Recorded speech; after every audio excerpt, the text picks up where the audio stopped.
question is that the committee has considered the Draft Armed Forces Act 2006 Continuation Order 2024. The Shadow Minister.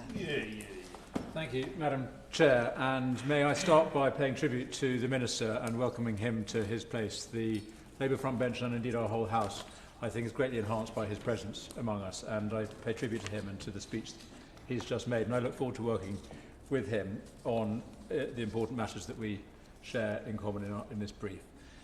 Now, the previous government renewed the Armed Forces Act 2006, including through the Armed Forces Act 2021 and the Armed Forces Continuation Order 2023, and of course we support this draft order today. And as the Minister mentioned, this reflects a constitutional principle that goes back many hundreds of years to the Bill of Rights in the 17th century, when Parliament insisted on its own right to approve the presence of a standing army. This was, of course, in the days when the rest of Europe suffered under absolute monarchy, and it's as if, who knew, our Parliament could insist on rights and liberties of British subjects on its own.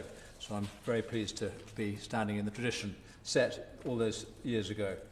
And as is customary in these debates, I want to pay tribute to our armed forces. I have the great privilege of representing East Wiltshire in Parliament. Thousands of serving personnel are stationed there at the camps and garrisons at Tidworth, Netheravon, Bulford, Larkhill, Perham Upavon. I was recently taken up onto Salisbury Plain by the Commander of the Army South West, and he showed me with a sweep of his arm where he said 20,000 British service personnel and their families live. So I genuinely do represent what I call the home of the British Army, despite what it says outside Aldershot. So we have the best people in the world serving in our armed forces. They keep us safe in a world fraught with risk and threats, and we must give them the tools we need. And so the party opposite will not be surprised to hear me reiterate once again the absolute imperative for a clear pathway for increasing defence spending to 2.5% of GDP by 2030. This is an absolute paramount requirement.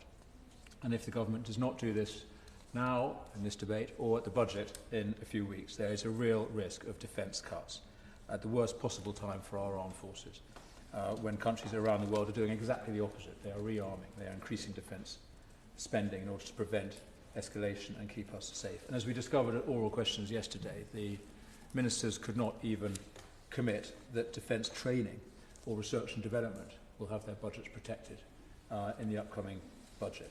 So we should not beat around the bush. Cuts in these areas would undermine our armed forces and our security. So our support for this order is total, but we are implacably opposed to any cuts in spending, including by delaying the increases, which the government is, at least in principle, committed to in due course, as they say.